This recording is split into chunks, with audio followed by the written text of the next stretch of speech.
What's up, EQ lovers? I'm your host, Devon J. And I'm Jamie D. First, we would like to say thank you for tuning into the EQ Love Podcast, where you get his view and her perspective. In episode 9, we'll be discussing our roots. Please stay tuned. Be sure to like us on Facebook, follow us on Instagram and Twitter at PodEQLove, and subscribe to our YouTube channel. What's up, EQ lovers? Hey, everybody. Thank you for tuning in. Please make sure to subscribe to our podcast. You can find us on YouTube and also on all of the podcast platforms. In episode 9, we will be discussing roots. Yes. So, roots are extremely important. I think it's important for you to understand and for your partner to understand how you grew up and all of that. So, okay. Well, let's get right into it.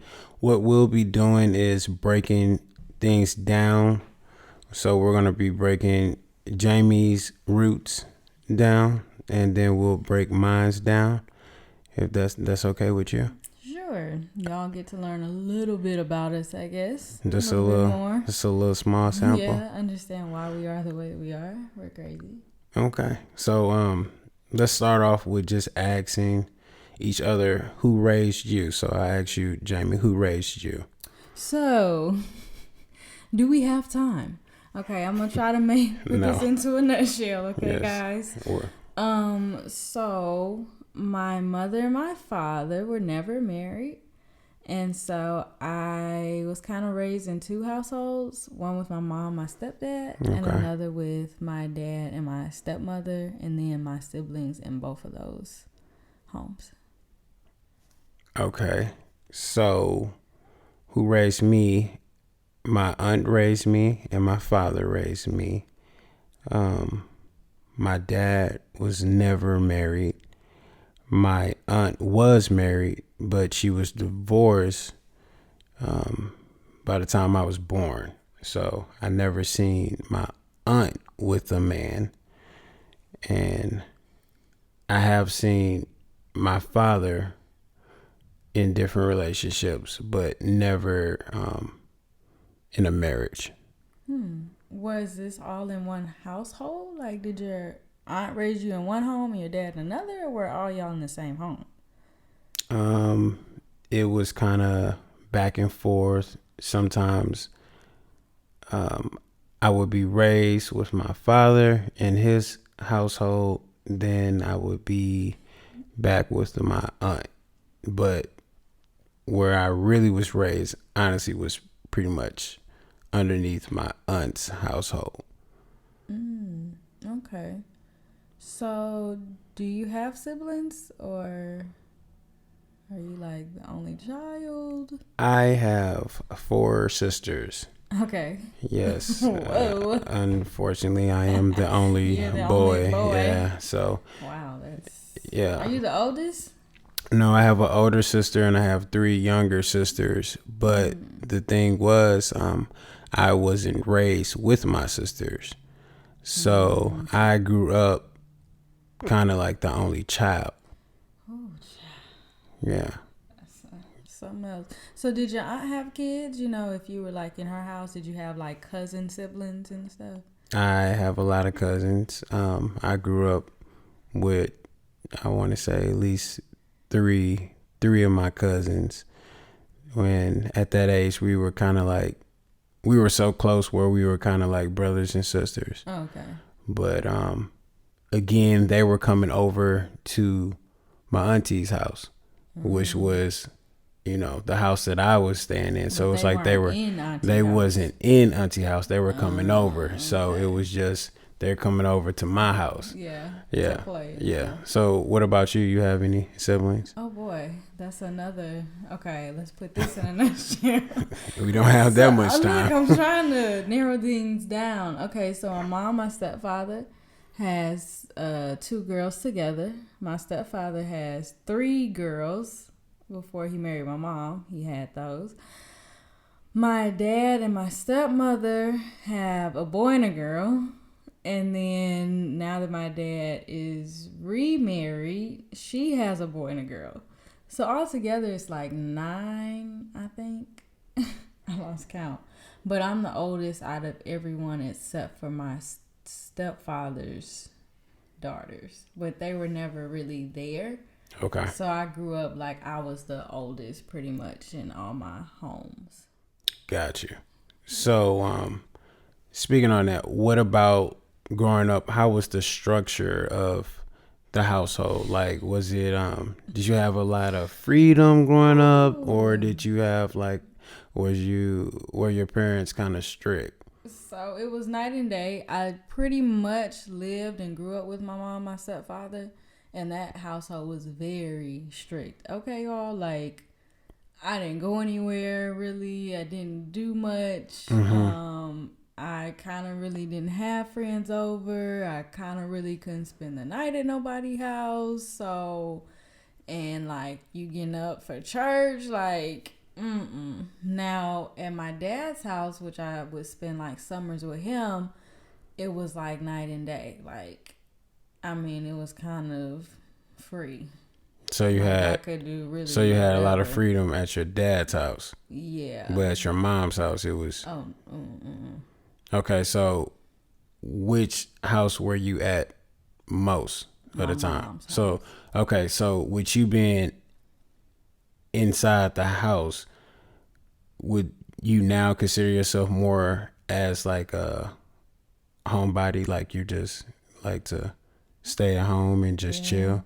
Yeah, like I mean, I don't mind going outside sometimes, but give me a movie and some ice cream. You would prefer that more? Okay. So with me, I definitely had a lot of freedom. Growing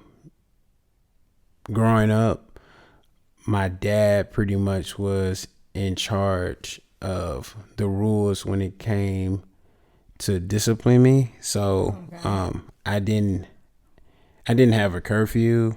I would go out and just pretty much do whatever I wanted to do. My dad told me if I messed up, then that's when he would get strict. So that was kind of like a deal between the two of us. So I just knew, not to mess that up. I find that interesting because I wonder like how, that would have played in like women, because I feel like the women sometimes come in and be like, oh no, we not doing that. He need to be in this house by 10, Yeah, it's and definitely dads more. are a little more free. As long as you don't die, you good, Yeah. I don't know. So, Devon, tell us how that has affected you in your relationships. That has affected me. That type of lifestyle growing up has affected me in my relationships, where it's given me, I guess, the attitude that I'll just be honest, like I move how I move. Me growing up, pretty much being the only child, you become kind of spoiled. So, and I then don't know nothing about that. yeah, so and then with my dad not really giving me a curfew and giving me that freedom, trusting me with that freedom. Now we say I'm 28, trying to handle a relationship. I have a mindset as,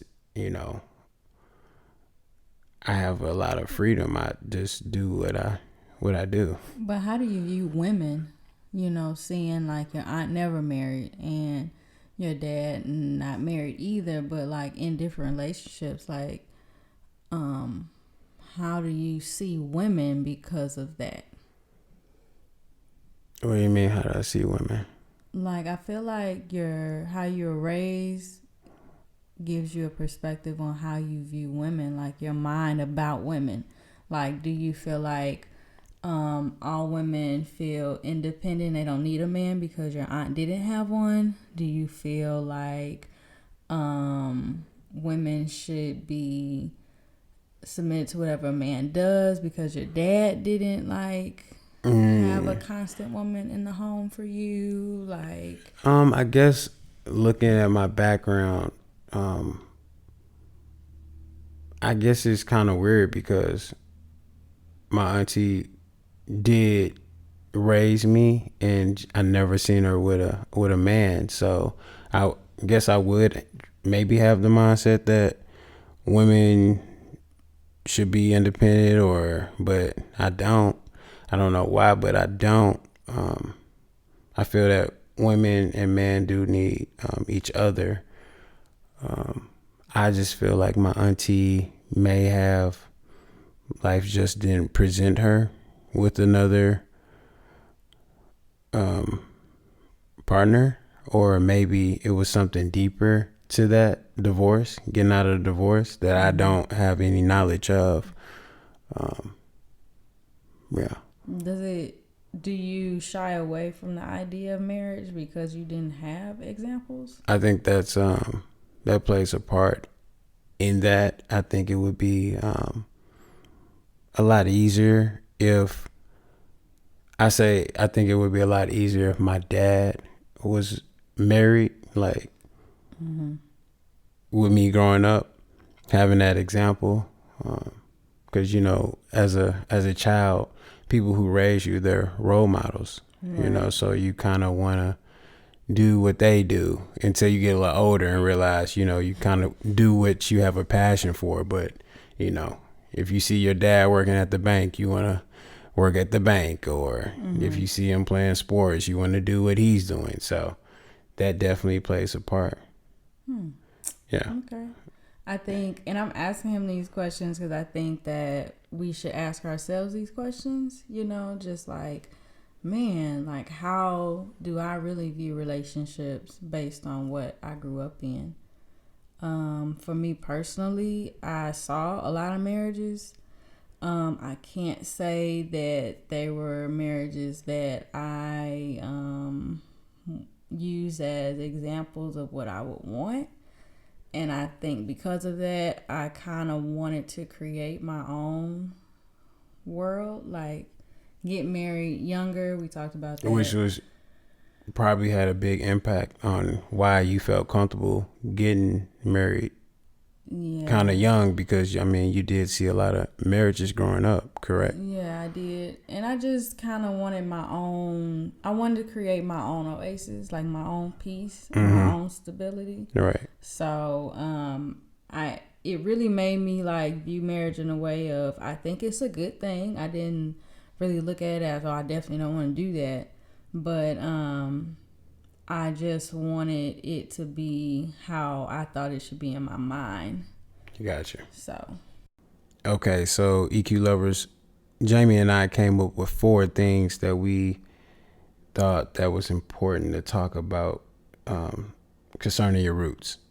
Yeah, so the first one was economic status. I think it's important to know like how you grew up as far as middle class, upper class. Did you grow up in poverty? I just feel like money makes a difference. Okay. So number 2, we talked about traumas. If you had any traumas growing up, this could equal to what triggers you in a relationship. Yeah, especially like abuse and stuff.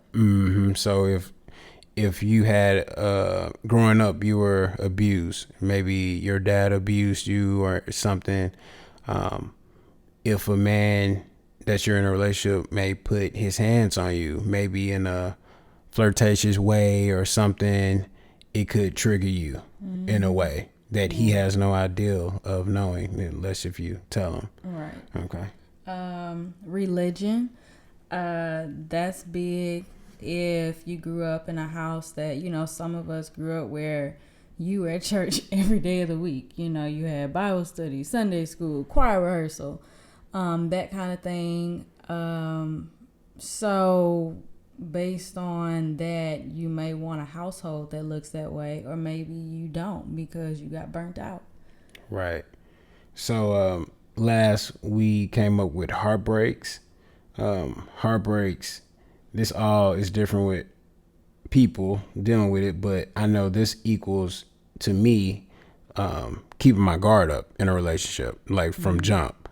So yeah, so what is really the point of all this? I feel like it shapes your expectations and your worldview on relationships. I think it's important for you to know what you expect because of how you grew up, and then it'll help them know what you expect because of how you grew up. Mm-hmm.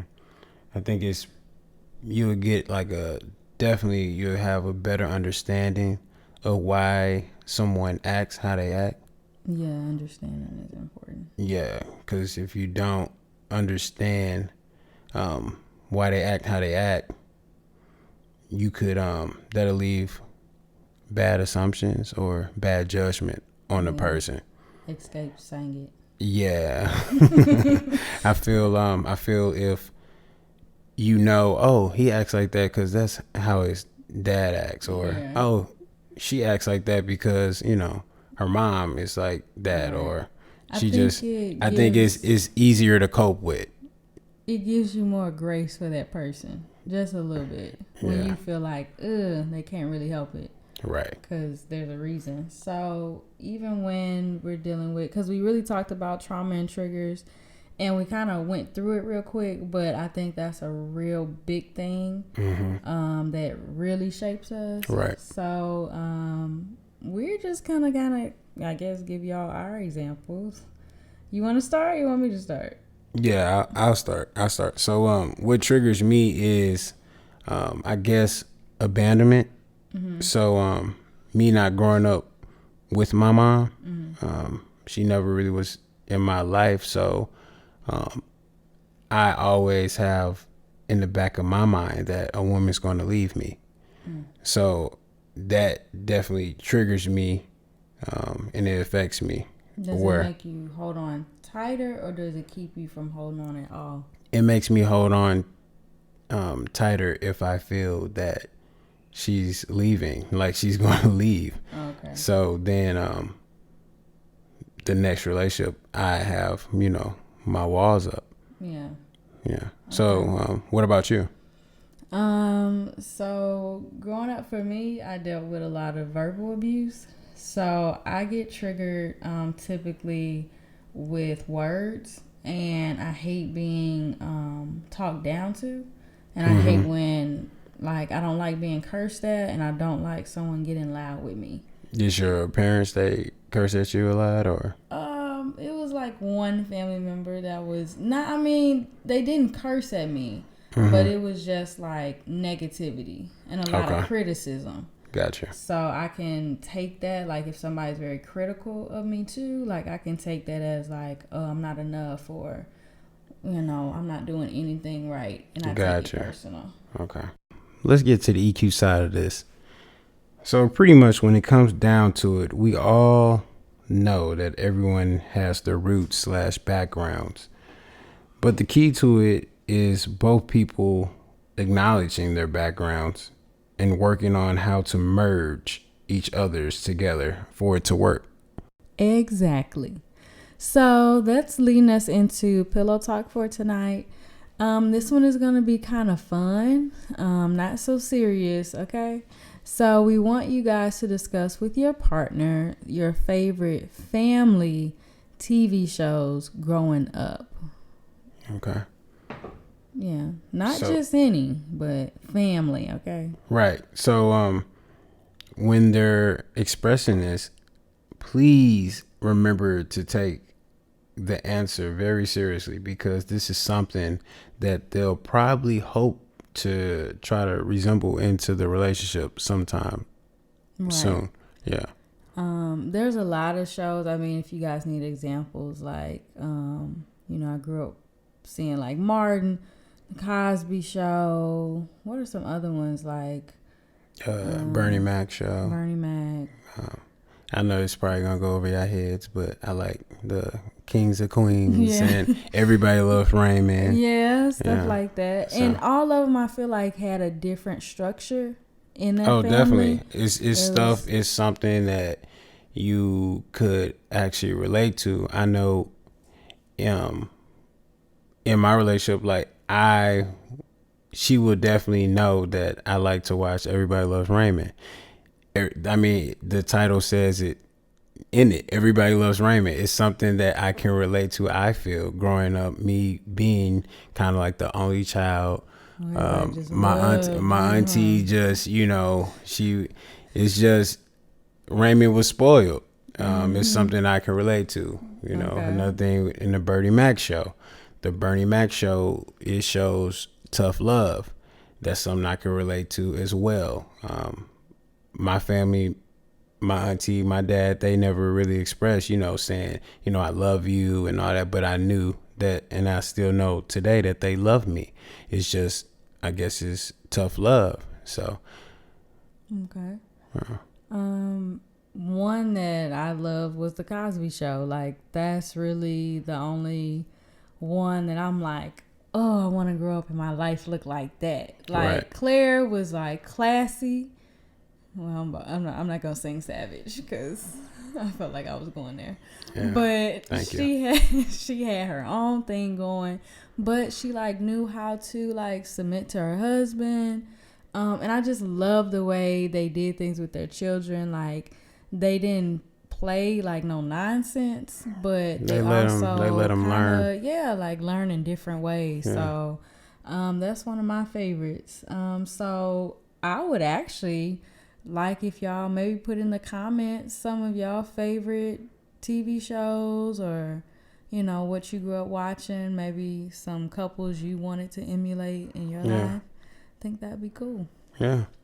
Yeah, so that wraps it up, and we really hope you guys listening enjoyed this episode 9, and we definitely tried to keep this one a lot shorter than the other episodes. We did pretty good. I think we're getting better. So yeah.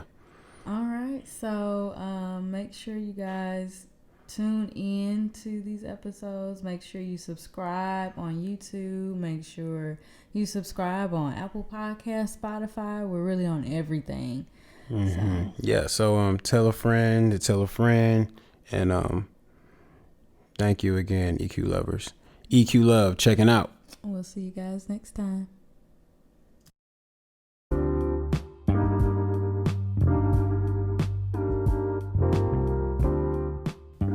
To all of my EQ lovers out there, make sure to like us on Facebook, follow us on Instagram and Twitter at PodEQLove, subscribe to our YouTube channel at EQ Love Podcast, and remember, we are on all major podcast platforms.